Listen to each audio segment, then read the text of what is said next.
गरीब लोगों को इस महंगाई के जमाने में दवाइयाँ खरीदना मुश्किल बन गया है। इसलिए प्रधानमंत्री जन औषधि योजना के तहत आलम खान इन्होंने अंबरनाथ शहर में 5 शाखाएं शुरू की है। 70% तक की छूट दी जा रही है। सभी बीमारियों की दवाइयाँ यहाँ पर उपलब्ध है। कम कीमतों में जेनरिक मेडिकल से दवाइयाँ लेने के लिए संपर्क करें आलम खान 08652450290। नमस्कार, मैं प्रणाली, आप सभी का डेली न्यूज में स्वागत है। तो चलिए बढ़ते हैं आज की कुछ ताजा खबरों की तरफ। कुछ दिनों पूर्व चिपळूण यहाँ पर बन रहा उड्डान पुल अचानक से गिर गया। इस उड्डान पुल का काम उल्लासनगर की ईगल इंफ्रा इंडिया लिमिटेड इस कंपनी को दिया गया था। इसी वादग्रस्त कंपनी की उल्लासनगर शहर में करोड़ों रुपए की कामें शुरू है।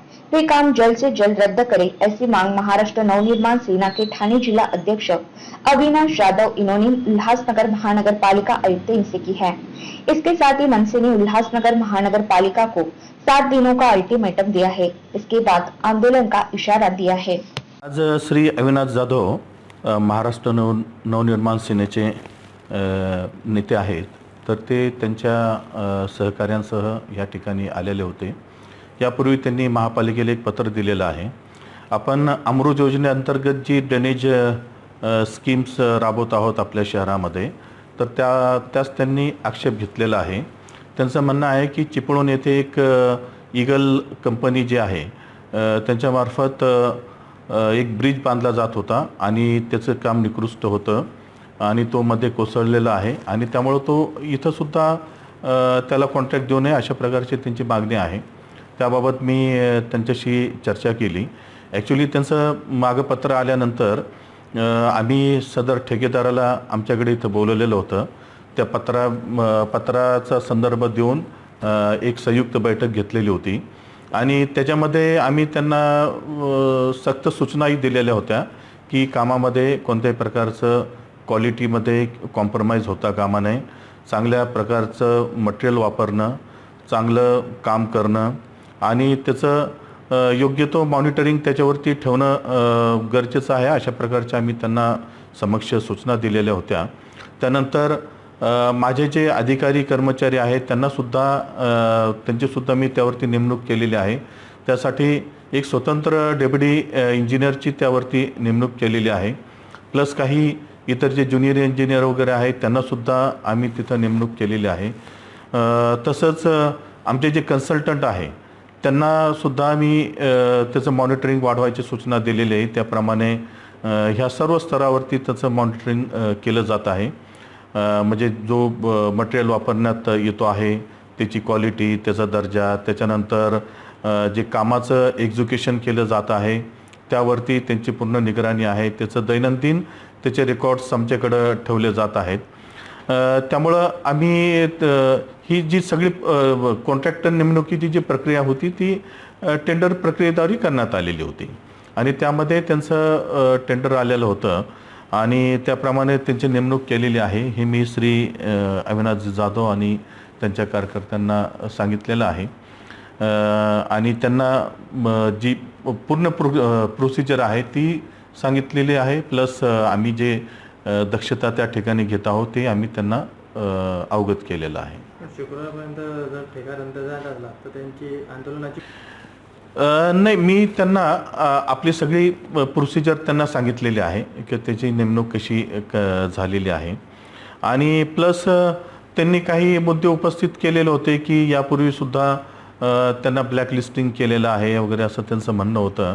मी माझ्या अधिकाऱ्यांना सांगितलेलं आहे की असं कुठं काही त्यांना ब्लॅकलिस्टिंग केलेलं आहे आपल्या महापालिकेमध्ये तर त्याची तपासणी करा आणि त्याप्रमाणे आम्ही जे काही योग्य कारवाई करणं गरजेचं आहे तो आम्ही निश्चित करू। एक कॉन्ट्रॅक्टर आहे जो वसई ज्याने मुंबई गोवा एक्सप्रेस हायवेचं काम घेतलेलं आहे 700 कोटीचं। तुम्ही जर आज मुंबई एक्सप्रेस हायवेला गेलात तर आत्ता जो एक मेजर ब्रिज चिपळूणला पडला तो त्या कॉन्ट्रॅक्टरने बांधला होता। त्याच्याच पुढे वैशिष्ट्य नदीवर एक ब्रिज आहे।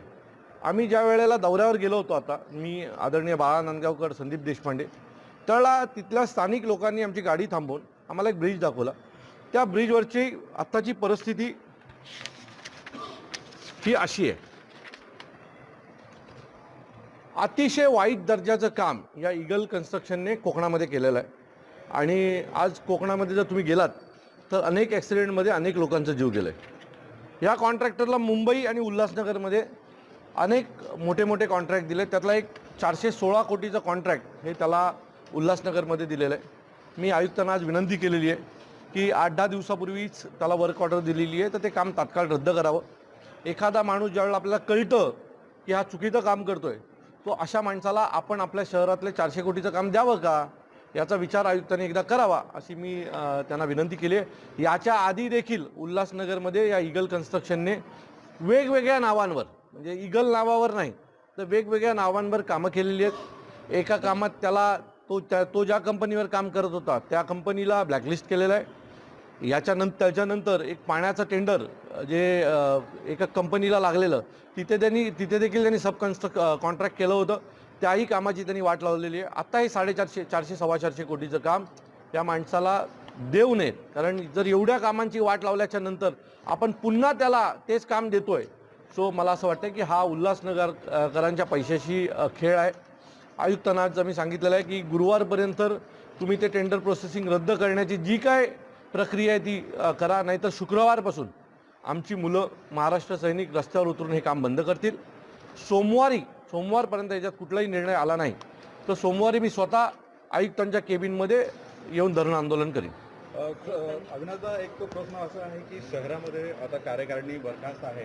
मला वाटतं की आत्ता माझा विषय कार्यकारिणी नाही आहे. माझा विषय अतिशय महत्त्वाचा आहे. तुम्ही विषयाला बघाटली देऊ नका. आत्ता कार्यकारिणीपेक्षा 450 कोटी रुपये उल्हासनगरची जी वाट लागू नये हा माझा विषय. तो विषय राजसाहेब बघतील. सर, सोमवारी खळखट्टे निश्चित बहुतेक, कारण आयुक्तांच्या चेहऱ्यावर मला त्याला काढण्याचा कुठलाही भाव दिसला नाही.